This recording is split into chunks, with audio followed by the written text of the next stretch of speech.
Empiezo por ti. Listo. Ya estamos grabando la última parte. Bueno, pues sí, efectivamente, estamos ya en la última parte, que son pues una serie de cuestiones que se le formulan a cada uno de los participantes, disertantes de esta tarde, a fin de poder aclarar pues algunos aspectos y opinión particular de cada uno de ellos, de algunos aspectos de los temas que han tratado. Sin duda. El tema Liliana, de acuerdo. Yo tenía aquí una pregunta y quería decirte, pues, de qué manera, ¿no? Estas comunidades vulnerables que tú hablas de los niños, niñas y adolescentes para que participen, por supuesto, en lo que es todo lo que pueda derivar de la crisis climática, es de qué manera, ¿no? Estas niñas, estos niños pueden participar en estos debates, como tú habías dicho. Bueno, a ver, Merce, yo presenté en el Congreso Mundial de Infancia del año 2022 precisamente un documento donde analizaba ese tema, es decir, cómo efectivizar la participación de manera tal que no sea una participación por la galería, porque muchas veces en política, digamos, se dice que se los escucha, se dice que se genera un espacio para la infancia y en definitiva terminan siendo después esos proyectos, esos pedidos o cajoneados o interceptados por la mirada adultocéntrica. No es sencillo, el tema no es sencillo, ahí hay mucho trabajo de la antropología social que hay que abordar. Lo que sí es muy importante que esos espacios que se puedan generar sean espacios de participación y de escucha efectiva, que sean inclusivos, de manera tal que todos los niños de todos los estamentos sociales, de todas las edades, puedan tener acceso a esos espacios y que esos espacios realmente sean de auténtica participación y de auténtica escucha, de manera tal que los adultos, que digamos son los destinatarios, adopten en la práctica Ujú. decisiones que favorezcan todas estas acciones que los adolescentes y los niños plasman a través de su opinión. Hay diferentes formas, hay muchas formas de llevarlo adelante. Hay de hecho una escalera de la participación, que creo que quien más, quien menos la conoce, de los que hacen esta antropología, que no me voy a extender ahora, pero sí te puedo decir que hay algunas políticas, todas muy variables en los distintos países. Eh, Curiosamente, en América Latina es donde hay políticas más genuinas y más que nada en la zona del Caribe, donde realmente hay verdaderos colectivos de niños, niñas y adolescentes que no solo participan expresando sus opiniones, sino que además intervienen en acciones positivas, que eso es muy importante. Acá nosotros en mi ciudad, por ejemplo, tenemos una experiencia que estamos tratando de investigar y de explorar, que es la del Consejo de los Niños, donde justamente los niños se reunían, creo que se siguen reuniendo, deliberan, efectúan propuestas, pero bueno, también hay mucho para interpelar ahí. O sea, ¿qué niños acceden? ¿Cómo acceden? ¿Es una instancia democrática? ¿O quién decide cuáles son los niños que integran estos consejos o estos espacios? Entonces, la tarea, francamente, no es sencilla, pero podemos pensar en este tipo de políticas, los consejos, las tareas desde las escuelas, inclusive los propios centros de estudiantes. Bueno, hay ONGs que también favorecen la participación de niños, niñas y adolescentes, pero ya te digo, el diseño de una política pública de efectivización del derecho a la participación ciudadana del colectivo de la infancia no es una tarea sencilla y reconoce múltiples aristas. Mm. Sí, por supuesto, el llevar a los adultos, ¿no? Eso que estabas comentando del adultocentrismo, pues esa sensibilización para pensar ya de una vez que los niños sí que pueden aportar muchísimo a la crisis climática y que, por supuesto, el que hay que oírles, pues que es fundamental, ¿no? Esas preocupaciones que puedan tener para tomar medidas adecuadas y que no entremos en el segundo punto del que nos hablaba ya Ceci, en el que yo sí que le quería preguntar respecto a esa posible ecoansiedad y a la ecofobia que pues, los menores podrían adquirir, ¿no? Por esos trastornos emocionales. ¿De qué manera se puede medir ese impacto social, Ceci? ¿Existe forma de medir el impacto social de estos trastornos emocionales, ansiosos, fóbicos?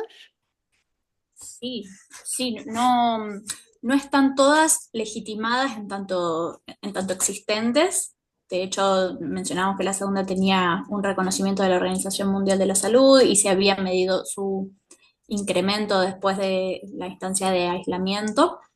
Sin embargo, podemos pensar que hay métricas que tienen que ver con el sentido común incluso, ¿no? Cuando decimos, ay, porque los chicos ya no juegan, ya no se divierten con nada, no prestan atención, no se concentran. Yo a su edad leía 4 libros, leo una página y se cansa. Digo, todas esas son las cosas que tienen que ver con falta de concentración, la ansiedad, ¿no? Esto de que todo es urgente y si yo no tengo una respuesta ahora, ¿no? Si no le pregunté a la inteligencia artificial y me dijo en menos de un segundo, el otro día lo hablábamos en uno de mis grupos, cuando en YouTube te ponen que tenés que esperar 5 segundos para que termine el anuncio, se les va la vida en esos 5 segundos, ¿no? Mm. Y es desesperante que esperar 5 segundos para algo que es ocio, para mirar un video que nada te va a aportar, pero esperar 5 segundos se les hace insostenible y se desesperan y tienen el dedito delante de la pantalla esperando que aparezca el circulito que dice omitir y golpean la pantalla antes que aparezca. Bueno,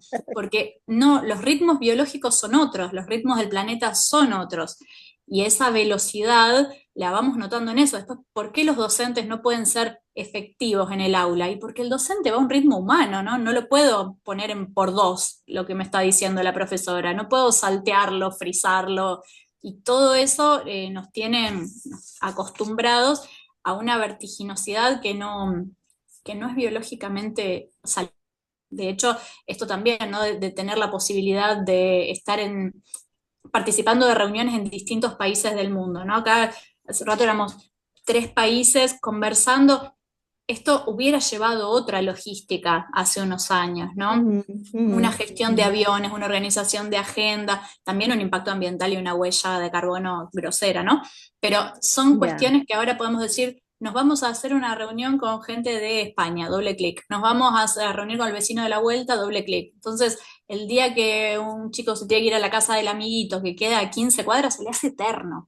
Y son esos los impactos que estamos tratando de contrarrestar, porque también sentimos que hay procesos que tienen otros ritmos y que el estar presentes, por eso no lo escindimos en infancias y juventudes, pero también nos pasa a nosotras, digo, no nos hagamos las profesionales superadas. Cuando tenemos No, que esperar un claro. ratito, nos come el tiempo. Entonces, sí, la medición la hay. Hay un montón de estadísticas, pero cada maestrito con su librito. ¿Sí? Los que lo Ya. defienden desde un negacionismo dirán que es casualidad, dirán que tiene que ver con otros impactos. Lo mismo que, como lo que decía Estefanía de las antenas, ¿no? Habrá gente que diga que fue casualidad lo que está sucediendo y ella tiene información para decir que hay un impacto en esas antenas, que no es casual que la gente de ese barrio se haya enfermado, o como pasa con las fumigaciones de los campos. hay un porcentaje de cáncer que sube. ¿Tendrá algo que ver con lo que contaminaron? Capaz sí, capaz no. Entonces, bueno, no tenemos datos ciertos, pero sí hay un montón de investigaciones en curso y confiamos en que podamos ir poniéndole capas de sentido a esta problemática que visibilizamos por separado, ¿no? Los médicos en sus consultorios, los docentes en sus aulas, hablemos no, porque son los mismos pibes. Entonces, a lo mejor necesitamos trabajar en equipo. Difícil, pero necesario.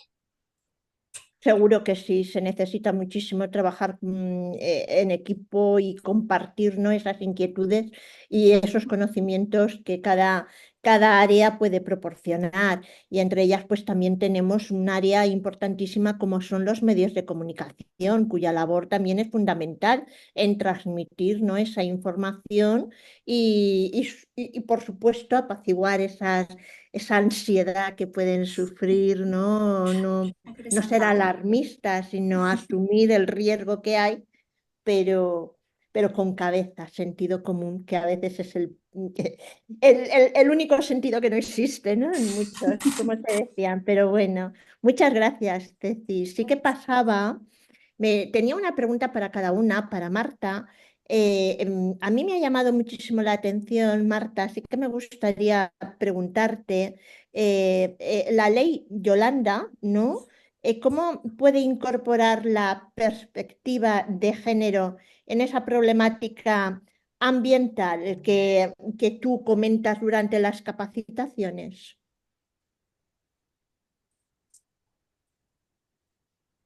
Más que Estás nada como muteada, Marta. experta Sí. como experta de la violencia de género, ¿no? Y toda la problemática que conlleva esa perspectiva de género que todos tenemos que tener. ¿De qué manera lo podríamos incorporar?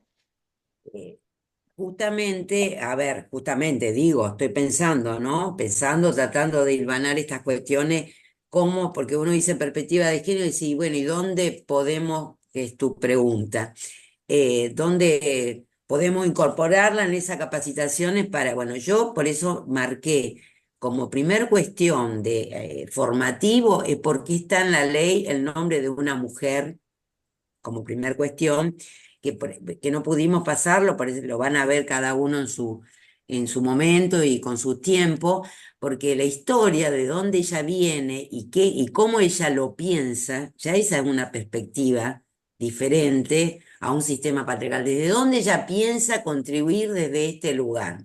Ella era de profesión química, creo que era, o sea, y esto que ella lo ve con esto que decía, la forma de abordar esta temática lo ve desde un lugar también con otros.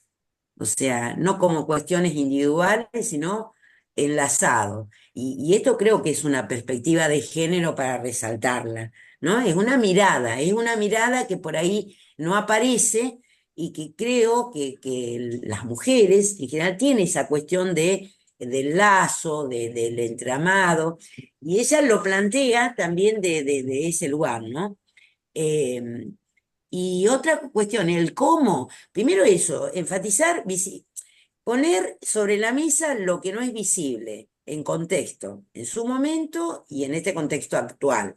Digo, hablando acá, ¿no? En Argentina.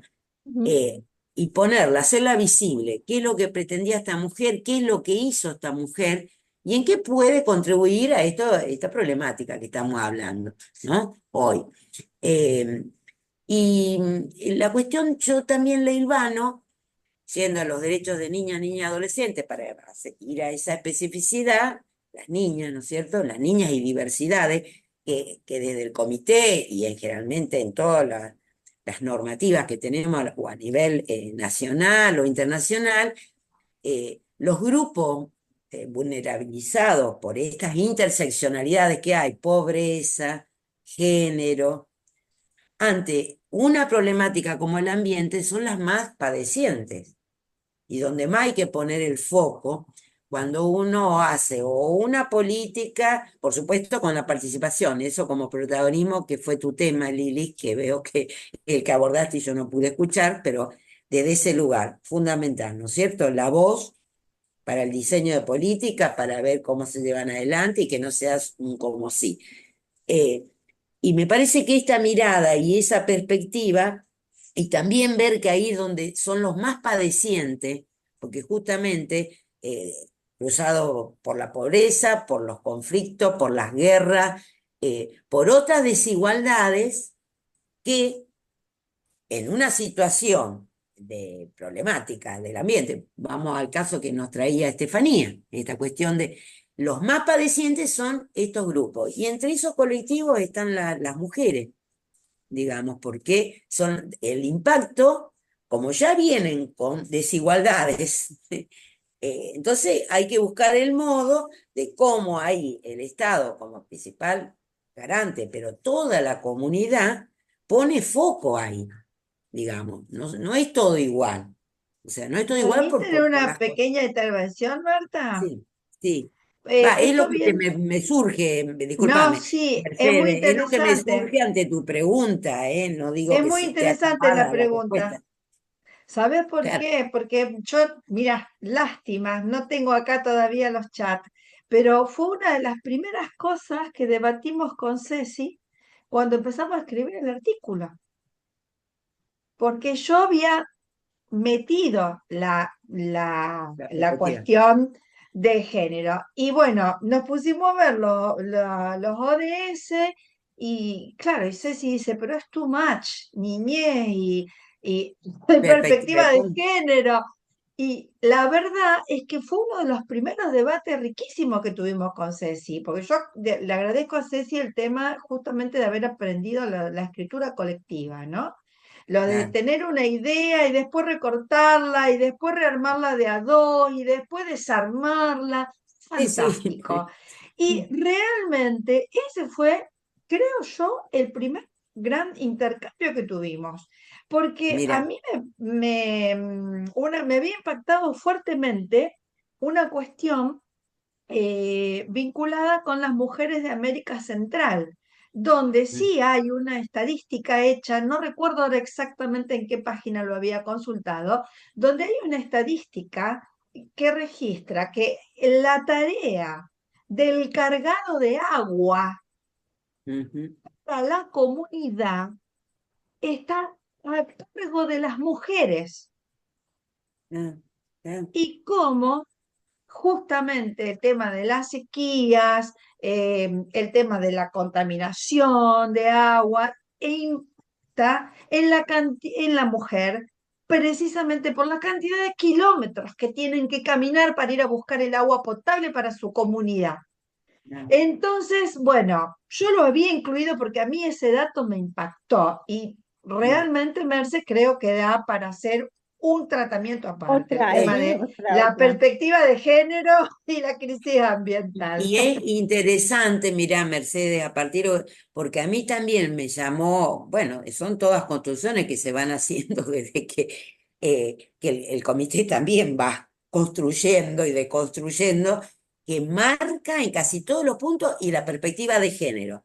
Que antes a lo mejor, las lecturas que hay de observaciones generales, hablan de los grupos indígenas, de las personas con discapacidad, pero no se hablaba de como también como una interseccionalidad, pobreza, perspectiva, o sea, género, y lo marca en esta observación, y con perspectiva de género, o sea, le señala al Estado y con perspectiva de género.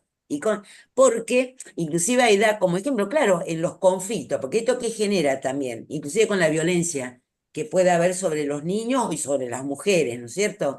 Eh, Porque en estas situaciones de catástrofes, ¿no? Pensemos inundaciones, o sea, ¿dónde recae más, yo digo padecientes, ¿no? Que hace que se le vulneren sus derechos.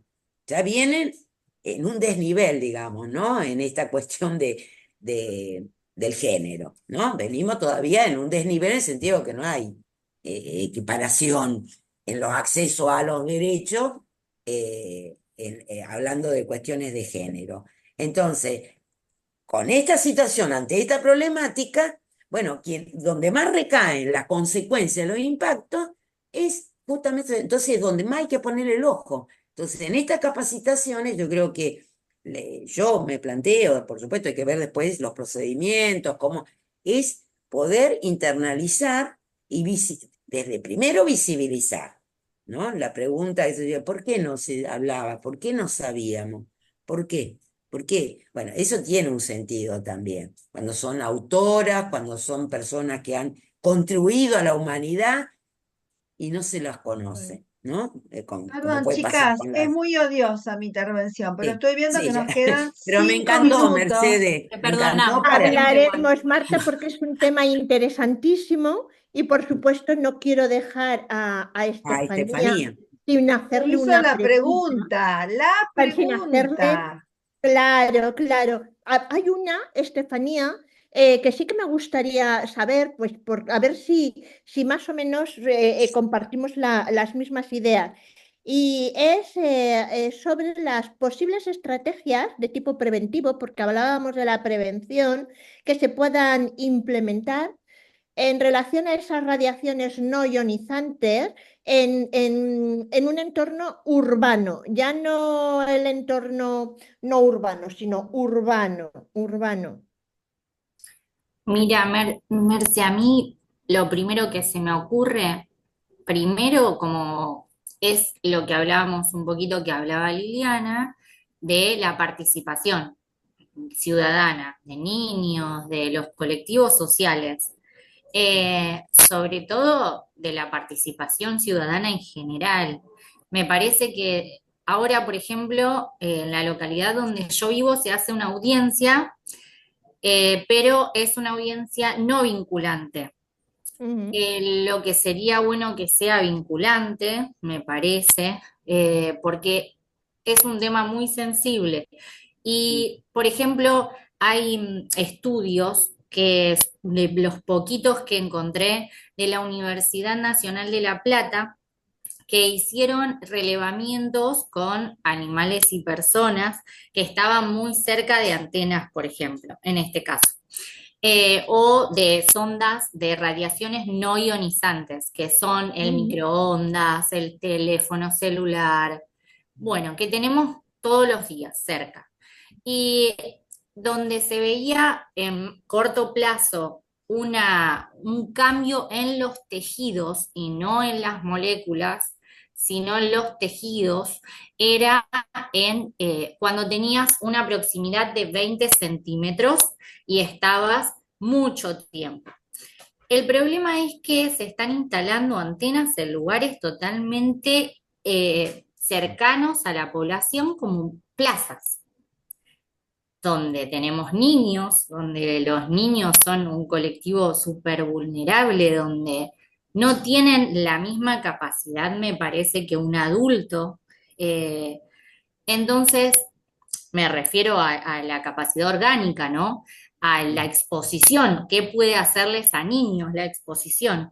Entonces, me parece que la respuesta a tu pregunta tendría que ser que todos seamos responsables de lo que suceda con audiencias vinculantes o tener más en cuenta la participación ciudadana.